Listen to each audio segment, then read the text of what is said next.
Sir, काल काँग्रेसनं अखेर माघार घेतली. अनेक राजकीय घडामोडी घडल्या, नाट्यमय घडामोडी. मात्र एक महत्वाचं आहे की सपकाळ यांनी असं म्हटलंय, जरी आम्ही माघार घेतली असली तरी 2029ला बारामतीचा आमदार काँग्रेसचाच असेल. काँग्रेसनं बारामतीमधून माघार घेतली कारण अनेकांनी विनंती केली. जसं शिवसेना पक्षप्रमुख उद्धव ठाकरे यांना सुनेत्राताई पवार असतील किंवा त्यांच्या पक्षाची इतर प्रमुख लोकांनी विनंती केली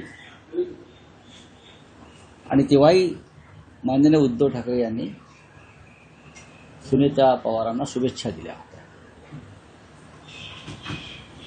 पण काँग्रेस पक्षानं आपला उमेदवाराचा अर्ज तिकडे ठेवला. त्यात त्यांची काही धोरणात्मक भूमिका होती. त्यांनी एक जी मागणी केली होती की अजित पवार यांच्या संशयास्पद अपघातासंदर्भात FIR दाखल करा.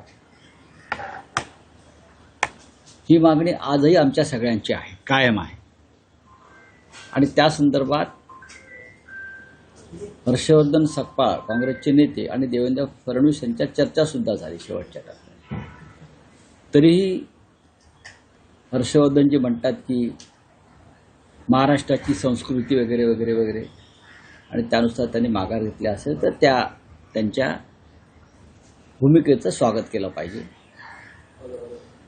पण ही एकच निवडणूक असते की येणारी पहिली निवडणूक मृत्यूनंतर एखाद्या नेत्याच्या ती बिनविरोध करण्याची प्रथा परंपरा महाराष्ट्रामध्ये होती. ती प्रथा परंपरा मोडली भारतीय जनता पक्ष. त्याच्यामुळे ही निवडणूक अजितदादांना आपण श्रद्धांजली म्हणून अर्पण केली पाहिजे बारामतीची. आणि पुढल्या निवडणुकीचा आपण एकत्र महाविकास आघाडी म्हणून विचार करू. तर काय करता येईल, कसं करता. 2029चा विषय आहे आणि महाविकास आघाडी म्हणूनच आम्हाला एकत्र लढावं लागेल. पण राऊत साहेब, या सगळ्या प्रकरणात काँग्रेसने साध्य काय, कारण माघार घ्यायची होती, राजकीय सभ्यता, महाराष्ट्राची संस्कृती पूर्वीपासूनच आहे ना, तर या गोष्टीचा विचार सुरुवातीलाच केला गेला नाही. असं नसतं. आणि नंबर 2, राहुरीमध्ये शरद पवार यांनी उमेदवार ठेवलेले आहेत. बारामतीत एक नाही, राहुरीत दुसरा नाही. राहुरीची निवडणूक आणि बारामतीच्या निवडणुकीत फरक आहे. तुम्ही त्याची तुलना करू नका. त्याची तुलना करणं योग्य नाही. तिथेही त्या सदस्याचं निधन झालं आणि त्यामुळेच पोटनिवडणूक होते ना. आता निधन मग ते अपघाती असेल, निधन हे दुःखद असतं. बरोबर आहे. पण अशा प्रकारचा सभ्यपणा, सुसंस्कृतपणा भाजपनं कधीच दाखवला नाही ना. भाजपचा सभ्यपणा आणि सुसंस्कृतपणाच्याशी काय संबंध कधी अशा बाबतीत आला नाही. मी उदाहरणं दिली तुम्हाला. पंढरपूरची पोटनिवडणूक असेल किंवा नांदेडची लोकसभा पोटनिवडणूक असेल, हा सभ्यपणा भाजपच्या बाबतीत दिसला नाही. त्याच्यामुळे बारामती अपवाद आहे. मुळात निवडणूक कोणती बिनविरोध होऊ नये, पण तरीही आम्ही बारामती अपवाद आहे. मुंबई महापालिकेच्या विकास निधीमध्ये जे आहे आणखी एक विषय, उपमुख्यमंत्री एकनाथ शिंदे यांनी तुमच्या खासदारांची भेट घेतली असं कळत आहे. त्यांच्यामध्ये बुधवारी रात्री बैठक झाल्याचं देखील कळत आहे. कुठल्या बुधवारी? या बुधवारी कुठे झाली? ठाण्यात बैठक अशी पार पडली. त्यात विषय असा आहे की ऑपरेशन टायगर हे लवकरच प्रत्यक्षात येणार आहे. आणि सध्या एकनाथ शिंदे साताऱ्यात आहे. साताऱ्यात त्यांनी साधारण 9 पैकी 8 खासदारांशी संपर्क साधला आहे असं म्हटलं जातं. त्याच्यामध्ये अरविंद सावंत यांचं सुद्धा नाव आहे. नाही, पण अरविंद सावंत आणि देशमुख यांनी तो दावा फेटाळला. पण पुन्हा एकदा म्हणजे जे वारंवार ऑपरेशन टायगर आहे, बघा, ऑपरेशन जे असतं की नाही हे एकदाच केलं जातं. वारंवार एखाद्या शरीराचं जेव्हा ऑपरेशन करतात असं म्हणतात तेव्हा ते डेड बॉडीचं ऑपरेशन असतं. ती डेड बॉडी नेतात ना, आणि डेड बॉडी सध्या त्यांच्या पक्षाची देवेंद्र फडणवीसांनी केलेली आहे. खरं म्हणजे त्या ऑपरेशन सध्या जे सुरू आहे ते देवेंद्र फडणवीस एकनाथ शिंदेच्या पक्षाचा करतायत. शिवसेनेचे खासदार 9 खासदार हे एकजुटीनं एकत्रित आहेत. काही नावं त्यात वाचली, मला हसायला आलं सकाळी. कुठेतरी छापून आलं, मला कोणीतरी पाठवलं. अत्यंत हास्यास्पद आणि मूर्खपणाचं आणि ज्या कोणी बातमी दिली आहे त्याने स्वतःचं हसं करून घेणारी बातमी दिली आहे. कोणाकोणाची नावं त्यात टाकली सगळेच. सर्वांचीच आहे, हा? सर्वांचीच हा, आहे. म्हणजे आता उद्या माझंही नाव टाकतील, आदित्य साहेबांचं नाव टाकतील आमच्या. काही नाही, सध्या अशा बातम्या ज्या पेरल्या जात आहेत वातावरण गरम करण्यासाठी किंवा काहीतरी घडामोडी आम्ही करतो ते दाखवण्यासाठी, ही पत्रकारिता पूर्णपणे चुकीची आहे. लोकसभेतले 9 खासदार हे घट्ट आहेत. काही अडचणी आहेत, काही अडचणी आहेत. त्या अडचणी काय आहेत तर विरोधी पक्षाच्या खासदारांना महाराष्ट्रामध्ये अजिबात विकासाचा निधी दिला जात नाही. हा एक राजकीय आणि सामाजिक अपराध आहे. तुम्ही सत्ताधारी पक्षाच्या खासदारांना कोटी कोटीचा निधी देता, पण लाखो लोकांनी निवडून दिलेल्या इतर खासदारांना निधीपासून वंचित ठेवता. तुमच्या बापाच्या खिशातले पैसे आहेत का? देवेंद्र फडणवीस यांना जर राजकारणामध्ये मोठी झेप घ्यायची असेल, देवेंद्र फडणवीस ह्यांना जर राजकारणामध्ये राष्ट्रीय स्तरावर मोठी झेप घ्यायची असेल तर त्यांनी ही संकुचित वृत्ती सोडली पाहिजे. आणि मी सगळ्यांचा आहे, मी लोकशाही मानतो, लोकशाही तत्व मानतो, म्हणून विरोधी पक्षाचे आमदार, विरोधी पक्षाचे खासदार यांना सुद्धा मी समान न्याय देईन, ही भूमिका त्यांनी स्वीकारली पाहिजे. तरच त्यांना मोठी झेप घेता येईल. नाहीतर त्यांचं जे अस्तित्व राजकीय आहे, जोपर्यंत केंद्रामध्ये मोदी आहेत तोपर्यंतच महाराष्ट्रात राहील. मुंबई महापालिकेत ज्या काही ठाकरे गटाच्या नेत्यांना फक्त 25 लाख रुपयाचा निधी देण्यात आलेला आहे, तर इतर सत्ताधारी पक्षांच्या नेत्यांना ज्या काही 2 कोटी ते 20 कोटीपर्यंत भरभरून निधी तोच तर देण्यात विषय मी सांगतोय ना. आता खासदार असतील, आमदार असतील, नगरसेवक असतील, विरोधी पक्षाचे सुद्धा नगरसेवक निवडून आलेले आहेत. लक्षात घ्या, विरोधी पक्षाचे आमदार निवडून आलेले आहेत, ते टपकलेले नाहीत आकाशातून. खासदार निवडून आलेले आहेत. आणि हा जनतेच्या तिजोरीतला पैसा, तुमच्या पिताश्रींच्या खिशातला पैसा नाही.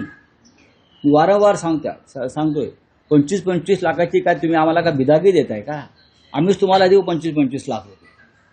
आमचा एक विषय होता की स्टँडअप कॉमेडियन कुणाल कामरा यांची काल हक्कभंग समितीसमोर साक्ष झाली. त्यात त्यांनी जे काही गाणं रचलं एकनाथ शिंदेवर, ना माफी मागितलेली आहे, ना पश्चाताप व्यक्त केलेला आहे. त्यांनी असं म्हटलेलं आहे की तो माझ्या व्यावसायिक कलेचा अधिकार किंवा व्यावसायिक कलेचं स्वातंत्र्य आहे. नक्कीच कुणाल कामरा हे एक स्टँडअप कॉमेडियन आहेत. ते उत्तम प्रकारचं स्क्रिप्ट लिहितात, गाणी लिहितात, विडंबन करतात. ते विटंबना करत नाहीत, विडंबन करतात. विटंबना आणि विडंबनात फरक आहे. कुणाल कामरा यांनी एका हिंदी गाण्यावरती विडंबन काव्य नव्यानं रचलं, जसं आचार्य रात्रे मराठीमध्ये करायचे, रामदास फुटाणे करतात. त्याच्यामुळे ह्या सगळ्या गोष्टीवरती आता फार तणाव निर्माण करणं आणि विधिमंडळाच्या त्या हक्कभंग समितीचा वेळ आणि खर्च वाया घालवणं योग्य नाही. बोलिये हिंदी में क्या है? एक फक्त वेगळा विषय आहे. संसदेत काल वानखेडे स्टेडियमवर एक कार्यक्रम झाला आणि त्यात मुख्यमंत्री आणि आशिष शेलार उपस्थित होते. ज्या वानखेडे स्टेडियमवर अनेक क्रिकेटमध्ये पार्टनरशिप रचल्या गेल्या, असा एक संदर्भ देत आशिष शेलारांनी जे विधान केलं ते अत्यंत वेगळ्या पद्धतीचे, किंवा आशिष शेलारांच्या मन की बात आहे ते असं म्हणतात की देवेंद्रजी तुमचा पहिला मुख्यमंत्री पदाचा शपथविधी याच वानखेडे स्टेडियमवर पार पडला, त्यामुळे माझ्याशी असलेली तुमची पार्टनरशिप तोडू नका. जो जो माझ्याशी भागीदारी करतो तो आतापर्यंत सफलच झालेला आहे. मला माहित नाही या संदर्भात. मी कधी क्रिकेटची मॅच पाहत नाही. मी या क्षणापर्यंत वानखेडे स्टेडियम पाहिलेलं नाही, एवढंच मी सांगतो. मी कधी क्रिकेटची मॅच पाहत नाही. मी वानखेडे स्टेडियमवरती अद्याप पाऊल ठेवलं नाही. कोणत्या क्रिकेटच्या मैदानावर गेलेलो नाही. पण आशिष शेलार यांचं जे वक्तव्य आहे हे भाजपांतर्गत सध्या जे वादळ उठलेलं आहे त्या वादळाची एक सुरुवात आहे. सर नारायण राणे राजकीय पार्टनरशिप बद्दल ते म्हणता आहेत आणि ते आवाहन करतात मुख्यमंत्र्यांना, माझ्याशी असलेली पार्टनरशिप तोडू नका. मी तेच तर म्हणतोय, भाजपा अंतर्गत म्हणजे एखाद्या टीममध्ये जेव्हा कुरबुरी असतात तेव्हा संघ हरतो. एखादी टीम जेव्हा एकसंघ नसते आणि टीममध्येच एकमेकाचे पाय ओढण्याचे प्रयत्न होतात किंवा एकमेकाला अडकवण्याचे प्रयत्न होतात, तेव्हा ती टीम, तो संघ कोसळून पडतो. हिंदी में क्या है भाई? इस्लामाबादमध्ये बैठक होते आज. नरेंद्र मोदी पहिली कह रहे हैं बैठक. कि बंगाल में बम इसे होगा. बनाने की फैक्ट्री बनाई गई है. नरेंद्र मोदी कह रहे हैं कि बंगाल में बम बनाने वाली फैक्ट्री बनाई गई है. इस सजा आप क्या कर रहे हैं? तो गुजरात में ड्रग्स बनाने वाली फैक्ट्री बनाई गई. ये सही है क्या? नहीं. देश में जितना भी ड्रग्स अब तक पकड़ा गया है, लाखों लाखों लाखों करोड़ों का, वो सब तो गुजरात के मुंद्रा पोर्ट पर ही उतरा है ना. और वो ड्रग्स अफगानिस्तान से आया है और भी देशों से आया है और वहां से उसका पूरा सार्वजनिक वितरण होता है. ड्रग्स बम से भयंकर है. बम एक जगह पे गिरेगा, लेकिन ड्रग्स पूरे देश में जाकर हमारे युवा पीढ़ी को खत्म कर रही है. मोदी जी, आप देश के प्रधानमंत्री हैं और कुछ दिन आप अगर रहना चाहते हो प्रतिष्ठा से, तो ऐसी प्रकार की अभद्र बातें मत करिए. सर, बजरंग दल के राष्ट्रीय अध्यक्ष प्रवीण तोगड़िया, उनका कहना है कि मुझे भारत का सर, प्रधानमंत्री कीजिए. ओवैसी जो है एक बार चलो नाम लगा गए बंगाल में, किस तरह से तो बीजेपी को फायदा क्या? ये बीजेपी को फायदा करने के लिए हमारे ओवैसी साहब जो है वो इस प्रकार के हथकंडे अपनाते हैं. अब क्या बोलूं मैं, ओवैसी इतने विद्वान आदमी है, बैरिस्टर साहब है. संयम रखना चाहिए और अपोजिशन में जो अपने साथी है उनके साथ बातचीत करनी चाहिए. आपका शत्रु बीजेपी है, आपका दुश्मन बीजेपी है, देश का दुश्मन बीजेपी है. और अगर आप अपने आप को राष्ट्रभक्त, राष्ट्राभिमानी मानते हो, तो भारतीय जनता पार्टी को किसी भी तरह से मदद हो जाएगी. इस प्रकार की कोई भी चाल, राजनीतिक खेल नहीं करना चाहिए, चाहे मिस्टर ओवैसी हो या चाहे और कोई हो. Thank you.